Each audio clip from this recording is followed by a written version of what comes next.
UP में यदि आप मुस्लिम हैं, यादव हैं, दलित हैं, ब्राह्मण हैं, जाट हैं, सिख हैं, केवल ठाकुर जो राजपूत वाले होते हैं उनको छोड़कर, तो थोड़ा बच के। कहानी ये है कि मंगेश के परिवार के मुताबिक कि सोमवार को रात में पुलिस उनके घर जाती है, मंगेश को घर से उठाकर लाती है और मंगेश कि घर परिवार के द्वारा जब पूछताछ किया जाता है कि मतलब कहाँ ले जा रहे हैं आप मंगेश को, उनके मोबाइल को जब्त कर लिया जाता है और पूछा जाता है कहाँ ले जा रहे हैं मंगेश को, उसकी बहन के द्वारा, जिस प्रकार से उनका परिजन जो आरोप लगा रहा है उस पर, तो पुलिस द्वारा उनको मारने पीटने की धमकियाँ भी दी जाती हैं। मंगेश यादव को उठा करके पुलिस लेकर चली जाती है। अब मामला ये है कि 28 अगस्त को लगभग मीडिया के मुताबिक 1.5 करोड़ की डकैती हुई है सुल्तानपुर में। पुलिस 3 सितंबर को आरोपियों को गिरफ्तार कर लेती है, जिसमें संलिप्त व्यक्ति, थोड़ा सा यहाँ पे मैं कहूँगा कि सरनेम पे आप ध्यान दीजिएगा, सचिन सिंह, पुष्पेंद्र सिंह, दुर्गेश सिंह, त्रिभुवन को गिरफ्तार कर लेती है। और 4 सितंबर को इसमें जो मुख्य आरोपी दुर्गेश सिंह है वो सरेंडर कर देता है। और 5 सितंबर को पुलिस द्वारा मंगेश यादव को पुलिस इनकाउंटर में जान से मार दिया जाता है, जो कि कुख्यात अपराधी, डकैत, हत्यारा, पता नहीं क्या क्या इनामी डकैत था। खैर, मैं 1.5 करोड़ की जो डकैती डालने वाला मंगेश यादव है उसका घर भी दिखाएंगे आपको थोड़ी देर में। लेकिन जो सपा सुप्रीमो है अखिलेश यादव ने, उन्होंने क्या कुछ कहा है ये देखिए, जो एक्स पे ट्वीट करके उन्होंने कहा। अखिलेश यादव एक्स पे ट्वीट करते हैं, लिखते हैं कि सुल्तानपुर की डकैती में शामिल लोगों से सत्ता पक्ष का गहरा संबंध था, इसलिए तो नकली एनकाउंटर से पहले मुख्य आरोपी से संपर्क साध करके उसको सरेंडर करा दिया गया और अन्य सपक्षीय लोगों को पैरों में सिर्फ दिखावटी गोली मारी गई और जात देख करके जान से मार दिया गया। यानी कि ये इनडायरेक्ट रूप से इशारा कर रहे हैं कि यादव देख करके मंगेश यादव को जान से मार दिया गया। नकली एनकाउंटर रक्षक को भक्षक बना देता है। समाधान एनकाउंटर नहीं है, असली कानून व्यवस्था है। भाजपा राज में अपराधियों का अमृतकाल है। जब तक जनता का आक्रोश चरम सीमा पर नहीं पहुंच जाता है तब तक लूट में हिस्सेदारी का काम चलता है, और जब लगता है कि जनता घेर लेगी तब नकली एनकाउंटर का ऊपरी मरहम लगाने का दिखावा होता है। जनता सब समझती है कि कैसे कुछ लोगों को बचाया जाता है और कैसे कुछ लोगों को फंसाया जाता है। घोर निंदनीय, ये अखिलेश यादव एक्स पे ट्वीट करके उसी दिन बताते हैं 5 सितंबर को। अब हम दिखाते हैं कि कुख्यात मंगेश यादव के पिता ने क्या कुछ कहा है, जो कि कुख्यात डकैत है, हत्यारा है था मंगेश। उसके पिताजी क्या कहते हैं, चूँकि ये गुजरात में प्राइवेट किसी सेक्टर से काम करते होंगे, तो जरा सुनिए ये क्या कह रहे हैं। पूछो मत, यहाँ आने के बावजूद ही बोलती है कि जल्दी मंगेश को जलाओ, रखो मत, अभी जलाओ, इसको हटाओ। फिर यहाँ से फ़ोन किया जाता है अखिलेश को, वो बॉडी को फिर रुकवाते हैं, जब तक उसका पिताजी नहीं आएगा तब तक लाश नहीं जलाने का। उठाने ने बात कराओ, कौन है उठवा रहा है लाश को। शव को देखा था आपने, क्या कितनी गोलियां लगी हुई थी? उसमें गोलियां 6 लगी है सर, 2 इसमें लगा है और 2 इधर मारा है यहाँ पे, और एक बाँह मारा है, गोली यहाँ से निकली है बाँह में, और एक इधर लगी है। 6 गोली उसको छेदा है। और चड्ढी हाफ पैंट पे इसको घर से लेके गया है लोग, और वहाँ दिखा रहा है कि मोटरसाइकिल है और कपड़ा पहना है, पैंट शर्ट पहना। दिखाने वाले क्या क्या वफा उड़ा रहे हैं भगवान, हमको खुद ही नहीं समझ में आ रहा, हमारे दिमाग ही नहीं काम कर रहा है। चोरी करने वाला व्यक्ति घर पर नहीं सोया रहेगा, डकैती करने वाला नहीं सोया रहेगा। माँ अब बहन को इन लोग धमकी दे के धमका के वो हमारे लड़के को ले जाके इन लोग अपहरण करके ख़त्म कर दिए हैं। सर हमारा एकदम दिया भूत गया, हम अब कुछ किसी कहने लायक नहीं है। अब हमसे ज़्यादा ये बुलवाओ मत। आपकी जो आर्थिक स्थिति है वो भी आप बता चुके हैं कुछ, यही एक घर है आपका एक छोटा सा। सर आप देख लो, और नहीं समझ में आए तो गाँव से पता कर लो ना साहिब, हम तो खुद दिमाग हमारा ख़राब है, हम क्या बोलें आपसे। कितना सच्चा है, कितना गलत है।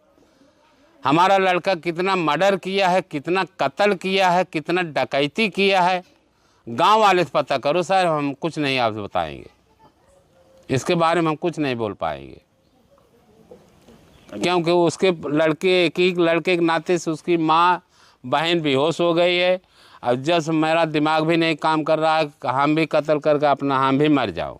अभी उनकी तबीयत ठीक है माता जी? और कुछ नहीं ठीक है, अभी जाया था डॉक्टर, दवा दे के गया है, न खा रहे न पी रहे है। मेरे भैया को ले गए, इन लोग बोले सुबह में पूछ पाछ करके मैं भेज दूंगा। अब पूछने की संति है, 2 दिन के बाद अपने स्टेडियम में रख के और लड़के को बोलते हैं सुल्तानपुर में आओ, अपनी बॉडी ले जाओ, तुम्हारा लड़का मार दिया गया है। अब सोचिए, तो मैं गुजरात से भाग के आता हूँ। उस पर न्यायिक मजिस्ट्रेटियल जांच की बात कही गई है कि सुल्तानपुर में जो एक अधिकारी को इसकी जांच पूरी सौंपी गई है। सीबीआई जांच हो जाएगी साहब, एकदम न्यायालय एकदम सही क्रूप मालूम पड़ जाएगा सर, सच्चाई कितनी है, कितना गलत है हमारा लड़का, अब कितना कत्ल किया है। मगर सीबीआई जांच जब तक नहीं होगी तब तक मालूम नहीं चलेगा भाई साहब, क्यों दबावा जा रहा है, बहुत दबाव पड़ रहा है। क्योंकि वहाँ बॉडी नहीं दे रहे थे, तभी अखिलेश को नहीं फ़ोन किया होता तो बॉडी हमारी मिलता नहीं, हमारे लड़के को वहीं वो लोग मान बोल कर ख़त्म कर दे। मंगेश की बहन ने क्या कुछ कहा है वो सुनो। चूँकि मंगेश की बहन ने ही बताया कि किस तरह से उस रात पुलिस ने मंगेश को उठा कर के ले गया रात में 2 बजे, और मंगेश के बारे में पुलिस से पूछताछ करने पर ये हमेशा कहा जाता था कि मंगेश से अभी पूछताछ चल रही है, और पुलिस ही अचानक ये खबर देती है कि मंगेश जो है पुलिस के साथ मुठभेड़ में उसको मार दिया गया है, मतलब कि इनकाउंटर कर दिया गया है। और उसकी बहन क्या कुछ कह रही है आओ सुनते हैं। स्कूल पे गए थे फीस जमा करने के लिए और देर हुआ था हमें छोड़ने के लिए भी, वहाँ से नहीं फीस काटा, हम यहीं पे भूल गए थे। तब आज चले आए, जमा भी नहीं कर पाए, वहाँ से चले आए भाई के साथ घर पे। मतलब हम वहाँ पे थे, टीसी नहीं थी तो भैया में पैसा दे के चले आए घर पे 28 तारीख को। फिर के सोमवार को 2 बजे रात को आई थी पुलिस, जबरदस्ती हमारे भाई को लेकर गई। जब हम लोग पूछताछ करने लगे तो बोले कि हम उनसे पूछताछ करके हम छोड़ देंगे, फिर से वो छोड़े नहीं और हम लोग को बोले ज्यादा बोलोगी तो मारेंगे भी। और फिर आके घर में पूरा चेक किए, कुछ मिला नहीं और लेकर गए थे मोबाइल बस भाई के। और जब उनका इतना सोना वोना लुटान था तो काहे नहीं मिला, क्यों नहीं मिला? जब साथ में लेकर गए थे बोल रहे पिस्टल था और गाड़ी था, गाड़ी कहाँ गई, पिस्टल कहाँ गया, उनको मिलना चाहिए ना, काहे को नहीं मिला? 28 तारीख की जो घटना हुई थी जिसमें आरोपी बनाया गया, कहाँ? उसके बाद वो लोग छोड़े नहीं, उनको नहीं छोड़े। क्या पता चला उसके बाद? उसके बाद उनको ले जाके कहीं और मारे और बता रहे हैं कहीं और मारे के। क्या लगता है कि ऐसा भाई कर सकता था? नहीं, हमारा भाई ऐसा नहीं था, ऐसा नहीं किया था। वो कहाँ से करेगा जब वो पहले से ही हमें बता रहा था, हमारा नाम वो लोग लिखवाए हैं, नहीं किया था। तो और लोगों को नहीं मारे थे, मंगेश को ही मारे, क्यों ऐसा किए होंगे? ऐसा वो हम लोग यादों है इसलिए किए, इसलिए किए। क्या नाम है आपका? हमारा नाम प्रिंस यादव है। अब ये मंगेश की माँ को सुनो, ये पढ़ी लिखी तो नहीं लग रही हैं, लेकिन इतना इनको समझ जरूर है कि भारतीय जातीय व्यवस्था ये अच्छी तरह से समझ पा रही हैं, क्योंकि ये देखो ये सब क्या कह रहे हैं, सुनो जरा इनको। अखिलेश यादव कुछ न होए उनका कुछ न लागे, अरे गणरिये को उनके सामने कुछ न होए, ठाकुरे बाबा ने कागे। हम तो कहा था हम ही सबको मार दें, 2 जनी है, हाँ बच्ची बा हम 2 जनी है, मार दें हम सबके, संतोष हो जाए, कुल जवन झोपड़पट्टी बाल ले लें। एक चिड़ै खोथा लगावत है तो कितनी समय हो जाती, इतना बड़ा बच्चा पालत जियावत, नमक रोटी खियावत, कैसे मार सब दिन कटा है। आज का हाल कह दिहन के ये बुढ़ाई होए हमारे सबके, हाँ के होए छन भर कुल बिगाड़ दी है। गरीब मनई सताइस का फायदा, हाँ हम सब जब नमक के भी महंग है देख लें आँखी सामने, हाँ का बताई हम सब, हमारे सबके तब नैहर में होत है, इनवार में होत है। अब केहू कुछ लागत नायब साहेब अब अखिलेश नीलेश कुछ न कह पाइए इनके सबके सामने। हमार सबका कितना हम तो कही था कि गलती बा अहिरे गड़ेरिया के इनके सबके आगे। सरकार से यही कहा कि जैसे जान लिए हैं जान दे दे, नहीं मार बेटवा दे दे। हाँ नहीं हम सबको मार दे कुल ले जाए झपड़पट्टी नाई उनकर आघात बिंद्री ले जाए वो अपन ही है इंद्री भर ले वो अपने लड़के बच्चा दे दें जे का समझत हो। और अब हम तुमको दिखाते हैं, चूंकि हमने शुरुआत में कहा था कि जो 1.5 करोड़ की डकैती किया है कुख्यात इनामी जो अपराधी मंगेश यादव है, उसकी करोड़ों का घर हम दिखाते हैं तुमको, जो कि हत्याएं करता है, कुख्यात अपराधी है, इनामी मतलब कि अपराधी है। उसकी तुम घर देख लो पहले, उसके बाद बताना कि इसके घर पे भी बुलडोजर चल जाना चाहिए, क्योंकि इतना बड़ा अपराधी का घर, इतना आलीशान घर जिसमें मार्बल, महंगे महंगे फर्नीचर, एसी, फ्रिज, तमाम तरह की ऐसो आराम, लाखों की इलेक्ट्रॉनिक सामान जिसमें रखा गया हो, वैसे घर को भी उस पर भी बुलडोजर चल जाना चाहिए। जरा देखो इसका घर देख लो, जरा मंगेश यादव का घर देखो, जरा आलीशान बंगले से रूबरू हो जाओ, थोड़ा सा देख लो इसका घर।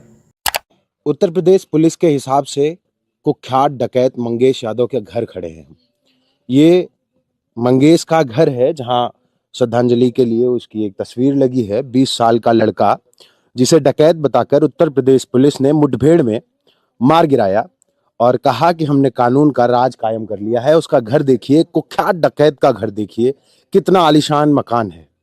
शानदार मिट्टी से, दुनिया की सबसे कीमती चीज से बना मकान है ये। उसकी ईंटों में मिट्टी भर के मकान बनाया गया है, ऊपर पतरा रखा है, कायदे से सीमेंट की छत भी नहीं है। और ये एक कमरा उसका महल है, वो महल जिसमें वो डकैत रहता था। ये एक मढ़ई है, एक छप्पर है जिसमें बेहोश माँ पड़ी है, जो लगातार ये पूछ रही है कि मेरे बेटे को मारा क्यों गया, और बार बार बेहोश हो जा रही हैं। अम्मा कुछ बोल पाएंगी क्या? ये वो छप्पर है जिसमें अभी मंगेश के परिवार के तमाम लोग और उनकी माँ बेसुध पड़ी हैं। आप देखिए इस छप्पर की हालत और अंदाजा लगाइए कि कितना बड़ा डकैत जो है वो मंगेश रहा होगा। इस छप्पर में तमाम तरीके की ऐसी स्थितियां हैं कि मुझे लग रहा है 1-2 साल पहले ये छप्पर आखिरी बार बना होगा। यहाँ देखिए कुछ चारपाइयां पड़ी हैं जो शायद सोने की होंगी, जो 1.5 करोड़ की लूट करने के बाद मंगेश ने बनवाई रही होंगी। आइए वो कमरा भी दिखाते हैं, जो कमरा मंगेश की डकैती का सबूत दे रहा है। मंगेश ने इसी कमरे में डकैती का सारा सामान शायद रखा था, जिसको हासिल करने के लिए उत्तर प्रदेश पुलिस ने उसको मार डाला।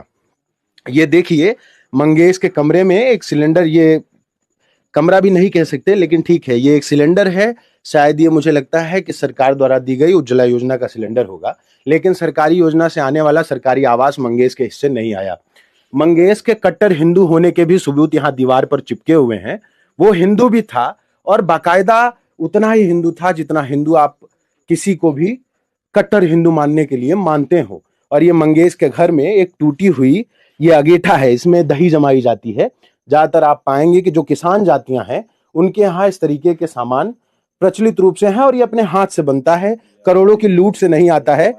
ये ट्रंक है शायद जिसमें लूट का सामान रखा गया होगा और शायद इसी में तलाश रही होगी उत्तर प्रदेश पुलिस, जो उसे नहीं मिला अब तक, जिसमें से 10% ही उसके हिस्से आया है, जो उसके हाथ लगा और व्यापारी तक पहुंचा है। ये मंगेश की लूट से बनाए गए और तमाम साजो सामान है, शायद इसमें भी कोई लूट का सामान रहा होगा जो उत्तर प्रदेश पुलिस तलाश रही थी। ऊपर आप छत देखिए, ये पतरा है, ये बहुत शानदार कीमती पतरा है। मुझे लगता है ये दक्षिण अफ्रीका के जंगलों से बना के लाया गया होगा।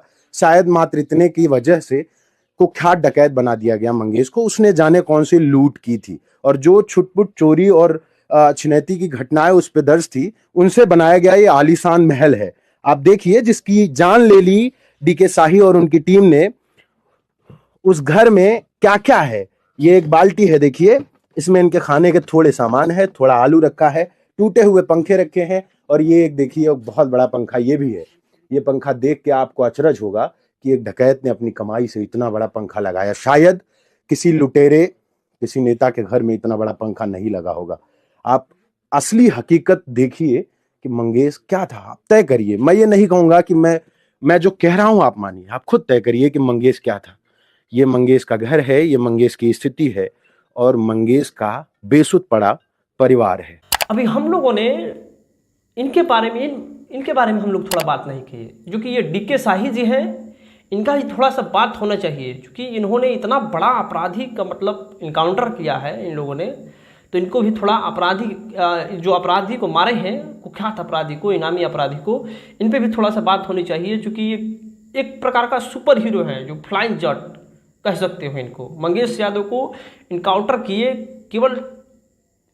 किए तो इनके चप्पल में कहीं पे धूल तक नहीं आया, चप्पल पे दौड़ा दौड़ा कर ये पानी में, बरसात में, कीचड़ में उछाल कर मारे हैं और चप्पल पे चले हैं, जिसमें चप्पल में दाग भी नहीं आया है।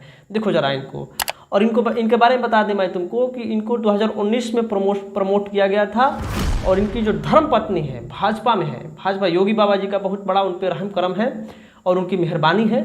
रितु शाही जी, ये जो कि मंगेश के इनकाउंटर से पहले इनको बनाया गया था, गोरखपुर का जो बीजेपी मोर्चा का क्षेत्रीय कोषाध्यक्ष कह लो, इनको नियुक्त किया गया था मंगेश के इनकाउंटर से पहले।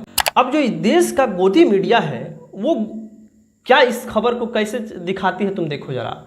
मोस्ट वांटेड यादव को, ध्यान देना, मोस्ट वांटेड यादव को योगी जी ने उड़ाया।